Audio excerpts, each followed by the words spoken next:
just got back, and I really feel like this is dovetailing into an incredible series that we're kicking off called "Blame It on the Burbs," and I want to give you a little, just a little piece of this because I need everyone to understand that there's something of a seduction that can happen to each and every one of us that can get into your soul that will cause you to live a life smaller than what God intends for you to live. There is a seduction that can start whispering to your ear, and not your physical ear, but this thing inside here, that can start telling you that life is something about the things that you have, the status that you can attain, the job that you have, how people view you.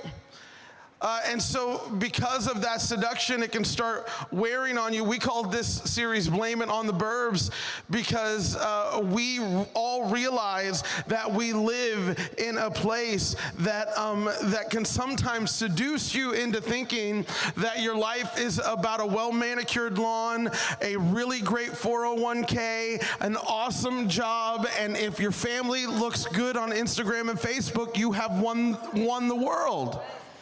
And I just want you to know, some of you are sitting here right now and you're not ready for this. Hopefully by the end of this message, you will not give me this glassy-eyed look that I'm talking about to somebody else. No, I'm talking to you that sitting right here in this very comfortable chair in Broken Arrow, Oklahoma, you who has heard so many times that all you have to do is take care of your little thing and God doesn't want you to fight a war for other people like Sarah. I'm so glad that we have people like Olivia in our church that wasn't worried about just her marriage, that she just got married, or just the small apartment that she was living in, or trying to better her job. None of those things are unimportant, but they do get really in your mind, can kind of convolute what God is asking you to do. I'm so glad that she didn't let the seduction of those things keep her from her mission on this planet, which is to see God's presence enter into other people. I'm glad that she got out of her comfort zone and texted somebody and said, "Hey, come to church with me.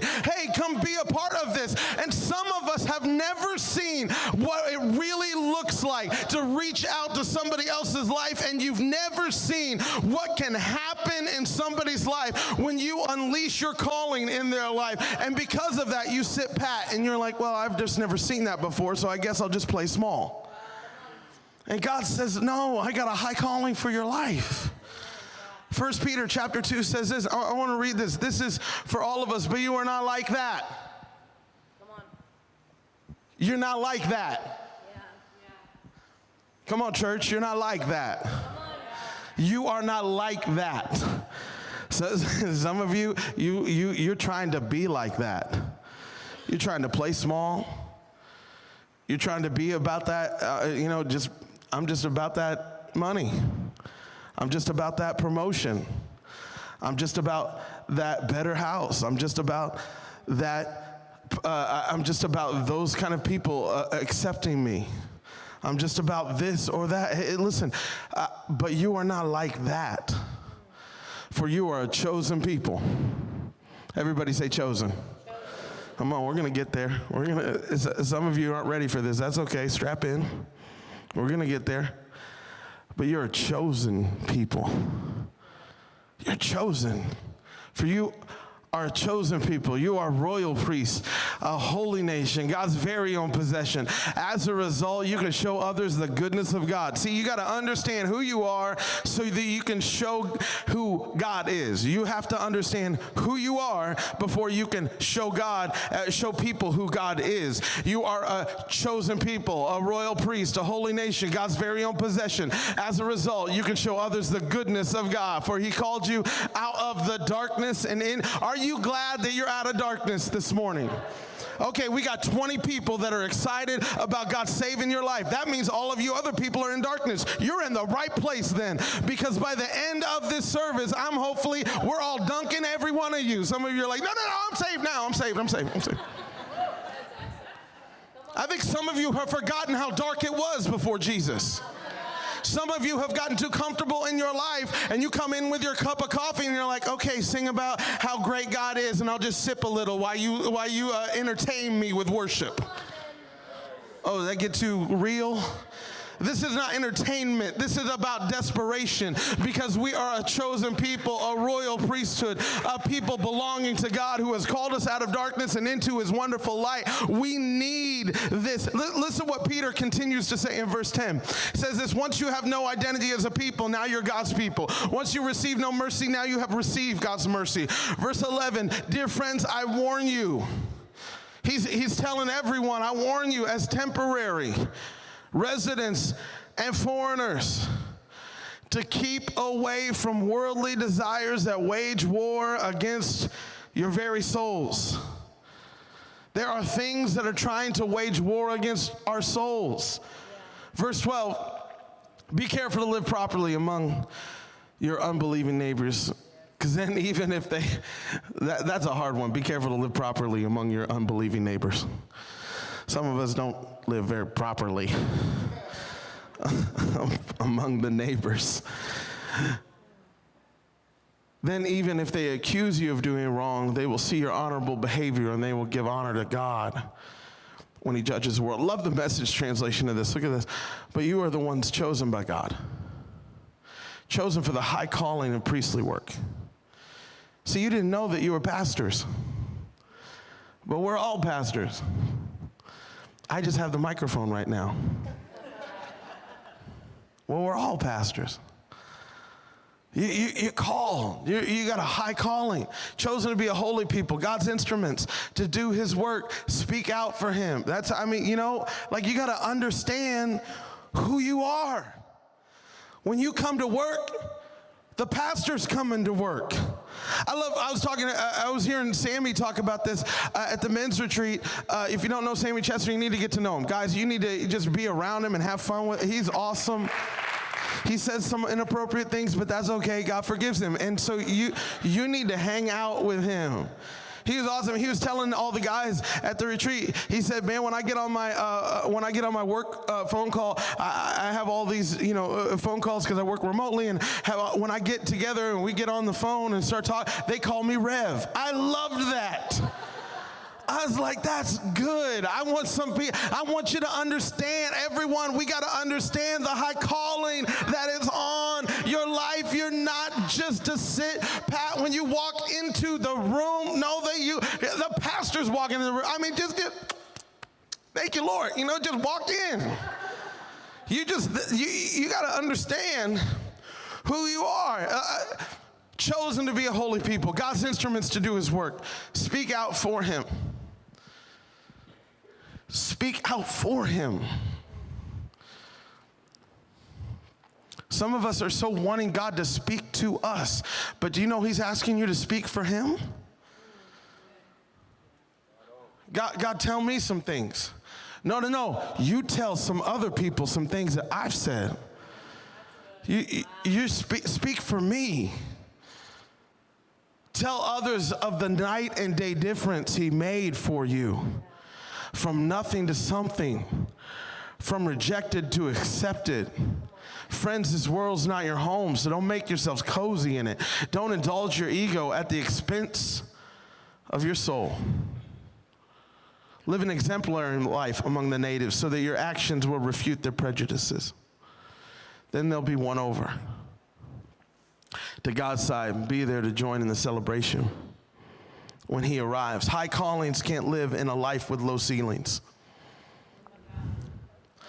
High callings can't live in a life of low ceilings. Some of us have made too many low ceilings in our life. And because of that, we've jettisoned our high calling. I love basketball, love watching basketball. I really like all sports. And, all sports. There's some sport. Badminton, there's some things.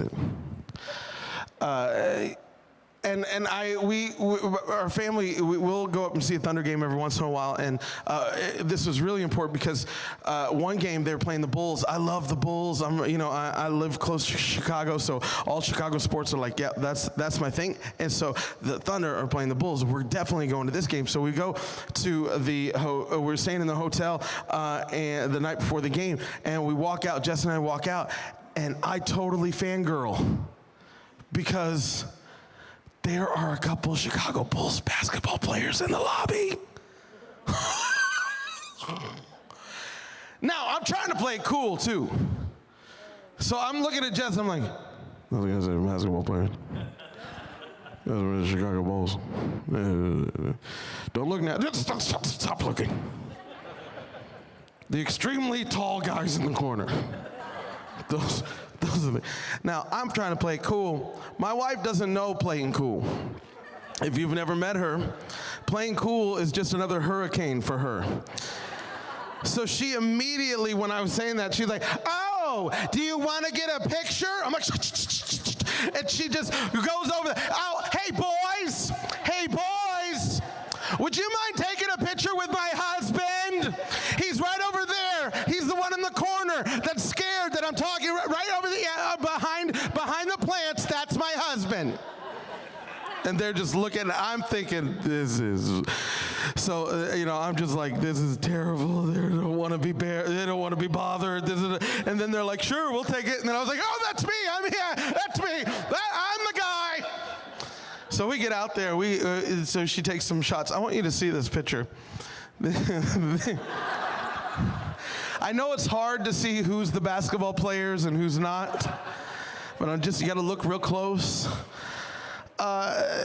Okay, you guys can take that down. That's hurting my self-esteem. I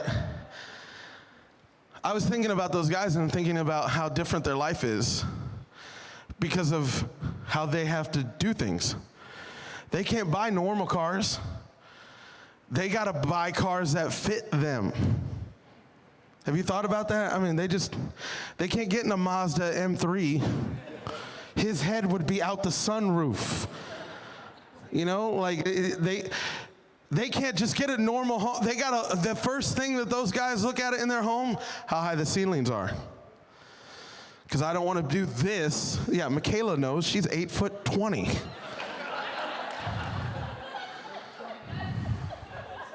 That's not a measurement, just so you know. It's not a measurement. These guys, they don't want to live their life like this in their house. And I'm scared that this is most Christians, and this is how they walk into church, and this is how they walk into their home, and this is how they walk into their job, and this is how they walk into every relationship that they ever had.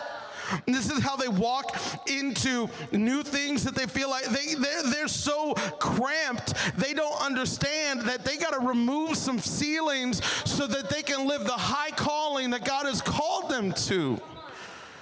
You are more than a well-manicured lawn. You are more than a great 401k.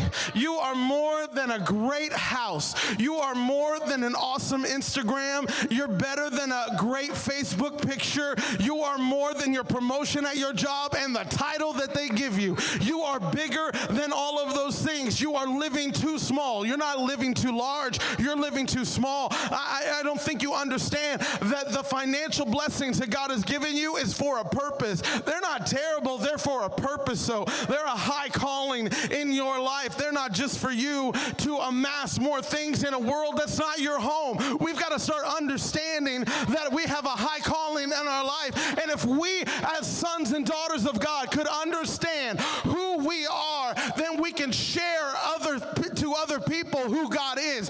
But until we realize who we are, we will never be able to share who God is. We will always be living too small to where we're going. I'm afraid that we're letting the culture dictate our calling instead of our calling dictate our culture. I'm afraid that we don't understand that we are called to be a light and to be salt in this world. We're supposed to be different. You're not supposed to blend in.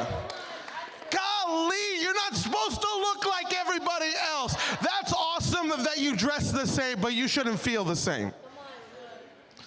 I'm not saying you got to wear your Jesus First t-shirt everywhere. Gosh, some Christians, the only evangelism they ever do is a bumper sticker.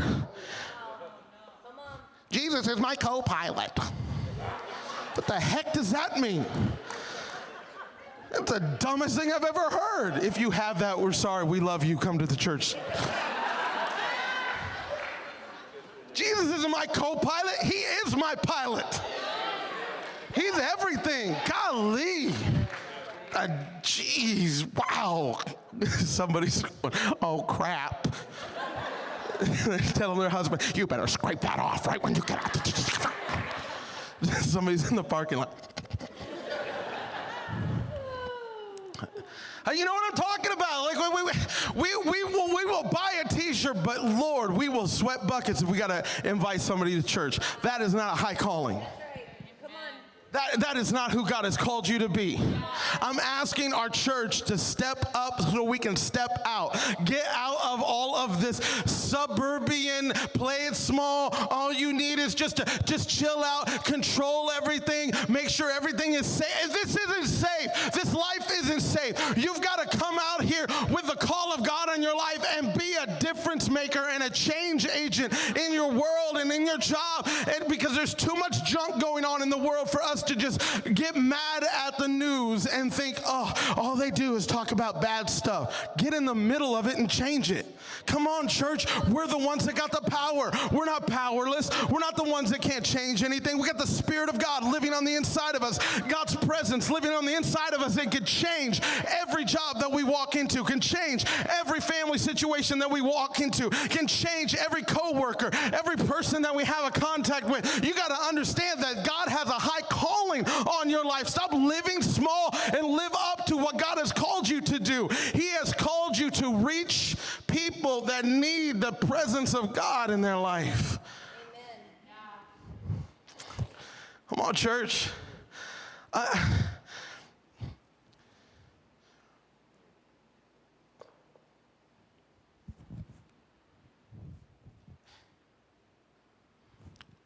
We can't see stories like that if we don't care.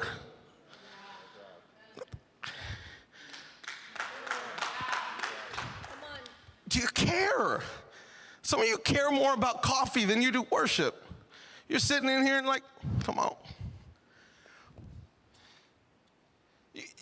You got to care. And not just care like, I don't like that.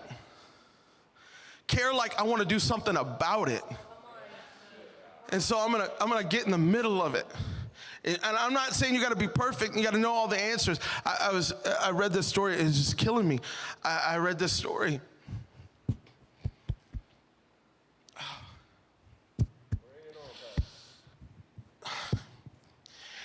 And I was reading this story about a woman who's being mugged in New York City, and she was it was by knife point, and a homeless man jumped in to save her, and he did, but in the midst of that, she runs off. In the midst of that, he gets stabbed. And this is all caught on video of a security camera. And they said that they counted over 30 people that walked by a man bleeding to death on the sidewalk. Now, a lot of them were saying, you don't mess with homeless people and all that kind of stuff. And no one stopped. In fact, no, one person stopped. One person stopped, took a picture, and then kept walking.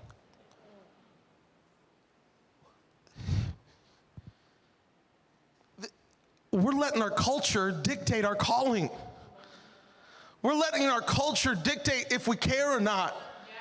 And I'm not asking you to be better Christians. I'm asking you to care about people who don't have any idea who God is. Sometimes we're so focused on how we need to, well, you need to do this, and you need to do that, and you've got this. I understand we're all messed up. I just want to let you know, we're all messed up. I'm not perfect. Nobody's perfect. And God is asking real messed up people to step into the mess of other people. And the only thing that differentiates your mess from somebody else's mess is because Jesus is in the middle of your mess, and they have no answer for their mess. And so you've got to bring Jesus into their mess and say, I'm not perfect and never could be perfect, but what I got is Jesus in my life, and he's changing me from the inside out, and I want to bring that into your life. This has got to start with the church, and it cannot be that we build bigger walls. It just can't do that. I'm hoping that somewhere, somehow, this is starting to ignite something on the inside of you, because we as a church cannot move forward until we all do it together. I'm going to say that again. We can't move forward until we all do it together. We are not built on a couple of people that are really talented. We are built on the sacrifice of many, of a bunch of people that decide there's nothing important about me, but everything is important about God. And so I'm going to walk into every situation that I am put into with the presence of God. This is our high calling. Some of us have been lulled to sleep, and you think that a high calling is being at church more. Yeah, being at church, that's awesome, but this is the celebration. The high calling is bringing church wherever you go. That's the high calling. But you can't do that if God's not working that inside of you. But I just want us to be a church that's about the other people and reaching outside of our walls. Because who's going to care about those things? I am tired. Listen, I am tired of talking about how bad sex trafficking is. I want to do something about it. I'm tired of hearing how bad the foster care system is. I want to do something about it. I am tired of hearing how bad Oklahoma's education system is. I want to do something about it. Let me tell you, we're already doing something. I just met with the principal of Childers Middle School right down the road. And I came into her office. One of our other people who comes to our church is a vice principal there. And I came into her office and I said this, I said, I just want to let you know, as a church, we have no agenda except to serve you. I want you to know that your teachers matter to us. And that if you have ever felt that you do not matter by whatever pay scale the government has set up for you, I want you to know that that is not the truth, how we feel about you as a church. And so I want you to know that you have a church, and we will show you, not just tell you, we're going to show you in the coming months and years that we care about you, and we care about your teachers, and we care about what's going on. And I know that we can't do that for every school in Oklahoma, but we're going to do for one what we would love to do for everyone. And so we're going to start here. And church, this is what it means to get out of the walls of this thing and say we're going to make a difference out in the real world where people have real problems. I'm not talking about church problems where they're like, the music's too loud. That's a church problem that we don't care about. Oh, I know. Somebody took my seat. Good. Stand in the back. Those are church problems. I don't want, we're not going to be about church problems. We're going to be about real problems. people that are, I want to not just talk about people that are dealing with suicide. I want to help people who are dealing with suicide. I want to not talk about people who are dealing with depression. I want to help people that are dealing with depression. Church, we have been too silent for people who are dealing with mental problems, and we just think you just need to pray harder, and that is the dumbest thing you could ever tell somebody. Sometimes, see, we know that it starts with Jesus and ends with Jesus, but in the middle, there might be great doctors, and there might be great counselors, and there might be people that can give you professional help, but we know that we have answers here as a church. We want to step into the middle of that instead of just, oh, that's too bad. Oh, it's so sad. Glad I'm going to heaven. Glad I'm okay. And your biggest problem is trying to figure out how you're going to mow your lawn between the rain.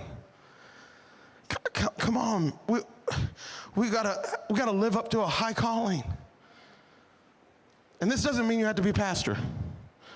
I'm not asking the whole church to be like, all right, that's it. I quit my job. I'll be here on Monday, Pastor Ben. Tell me what to do. Please, God, do not do that. Because that's not what I'm saying. God hasn't called you to be, he might have called some of us to be a pastor, but he has called every single one of us to pastor. What does that look like? Mom and dad, pastor your family. Pastor those kids. Lord knows they need it. Get in there. Pray for them. Love them. Care for them. Pray and talk to them about the calling of God on their life. Pastor those coworkers. When you walk in, let them know you care about them. One of the best things you can do with the people that you work for, when somebody is starting to gripe and complain about all the stuff in the job that I can't believe they do this and that, and they're the worst in the world. First you tell them, man, I can't believe they let you complain on that and they pay you to do it. That's awesome. Tell them that first. That'll stop them real quick. And then the second thing is say, man, can I pray for you? I wonder how many of us pray for the people we work with. I'm talking about like the church being real, like and actually being out. My sister, she's not a pastor, she's a teacher. She's an awesome teacher. She's this awesome music teacher. If you don't know, man, she is awesome. But here's the thing. She deals with middle school students, elementary school students, and high school students. Can I tell you, those all kids need pastoring. Like they need somebody to care about them. So she walks into the room, and that's what she does. Everywhere you go, you carry the high calling. That's what we're called to be. I don't want my life to be something too small. I want our church to be filled with stories like Sarah's, right? Come on, church. I want our church to be filled with stories like Sarah. I do not want to play church. What do I mean by playing church? We come in here, we sit, we do a little patty cake worship, and we leave, and we're like, oh, that's good. As long as we, we're meeting together. No. That's not what this church is here for. This church is here to see the kingdom of God move forward. And so I'm asking all of us to actually align with all of that. What are you called to do? Wherever you go, you are called to be that light, that salt in this world. That's it. I love the story in 1 Kings. It talks about this call of Elisha, and Elijah was like the prophet of all time. Like, for real. I don't know if you guys remember this. Elijah was like the prophet of all time. He had the big throwdown on Mount Carmel. Anybody remember what I'm talking about? Maybe a couple of you. I mean, he's just throwing down 400 prophets of Baal. They pray, nothing happens. 30 minutes later, Elijah prays, and fire comes down from heaven. I mean, that's pretty awesome. That could be useful in junior high, you know. Elijah was an all-star prophet. He was a rock star. He was a bad mamma jamma. Everybody knew him. But there was a point where he needed to pass on that mantle. In 1 Kings 19:19, Elijah went and found Elisha, son of, I don't know what that, Snapchat, plowing a field. There were 12 teams of oxen in the field, and Elisha was plowing with the 12th team, and Elijah went over to him, threw his cloak across his shoulders, and then walked away, basically saying, "You're the next." Elisha left the oxen standing there, ran after Elijah, and said to him, "First let me go and kiss my father and mother goodbye, and then I'll go with you." And Elijah replied, "Go on back, but think about what I've done to you." Basically saying that there's something really important here that you're about to walk into. So Elisha returned to his oxen, slaughtered them. And he used the wood from the plow to build a fire to roast their flesh. See, I told you, barbecue is in the Bible, and it is biblical and scriptural, and if you eat a rib, you're eating to the Lord. And so he passed, it's not even true, it's a bad joke. He passed around the meat to the townspeople, and they all ate. Then he went with Elijah as his assistant.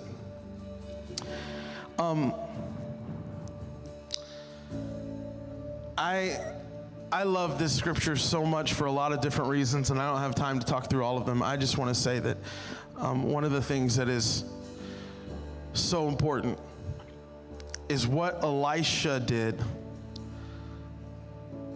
with his oxen and plow. He took the things that were shackling him to his everyday, and he said, "These things are done now," and he burnt them up. When you burn something up, you're basically saying that's done. That's over. I'm not going back. See, you can't go back to a burnt plow. You definitely can't go back to barbecued oxen. That's over. So what he's saying is, these things that I have spent my whole life doing now are not my life anymore. So what does that mean? Does that mean like I got to quit my job and I got to go do it? No, that doesn't mean that. I think things that need to be burned are not jobs, and I think things that need to be burned aren't like what you do. I think a lot of things that need to be burned are how you think.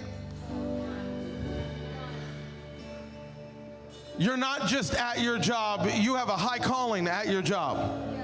I don't care if you work at Walmart or you work for somebody else or you own your own business. Wherever you are, you have a high calling on your life. And some of you need to burn the low ceiling that you've been living at too long, and you've been hoping and praying for an upgrade, and that's all you've been thinking about. When I get this kind of money, or when I get this better job, or when people really see who I am and see what I can bring to the table, then my life will really start. And God is wanting you the whole time to think, no, your life is starting right now. I got people in your world right now that I want you to reach, but you don't see you have a high calling on your life because you keep looking down at all these other things that don't matter. Maybe that's the thing that you need to burn. Maybe somebody told you one time that you could never be a leader. Maybe you had a family member tell you that you didn't have leadership in you, that you could never lead anybody, that you'll never amount to anything, that you need to live a low life. And I'm telling you, those are lies from the pit of hell that should never build a ceiling over your life. And some of you have been living with that for too long. And I want to let you know, those are the things you've got to burn. Some of you have been living in this world that's trying to keep you living low, and God's saying, I want you to live high. I want you to see what I've given you. Walk into every place with that high calling. My wife does it. She's awesome.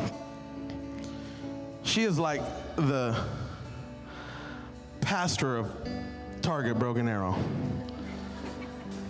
I'm telling you, I mean, she really is too, man. She ties to Target all the time. Every time she goes, man, she just tithing that bad boy. Whew. I love it when I go with her, though. See, I'm still trying to work on that. I'm not as good as my wife. That's why I married her, so I can be better. One of the reasons. The other reason is she's hot. And I walk into Target, and I'm amazed. Jess is just, she knows everybody. Hey, what's going on? Hey, how you doing? What? She's talking to the managers, talking to the people that are checking out at the cashier. She's back there in the back. She's got everything on lock. I just love it. Inviting them to church, inviting them to be part of our life. It's amazing. You know what? You don't have to be anybody but you. I'm not saying you have to be just like Jess, but you just be you and carry that high calling wherever you go. That's it. Wherever you are. And church, we'll change the different atmospheres that we're in. We get to see more stories like Sarah each and every week. I feel the Spirit of God in this place, speaking to people's hearts right now. So, some of you are starting to get awakened to the high calling on your life right now.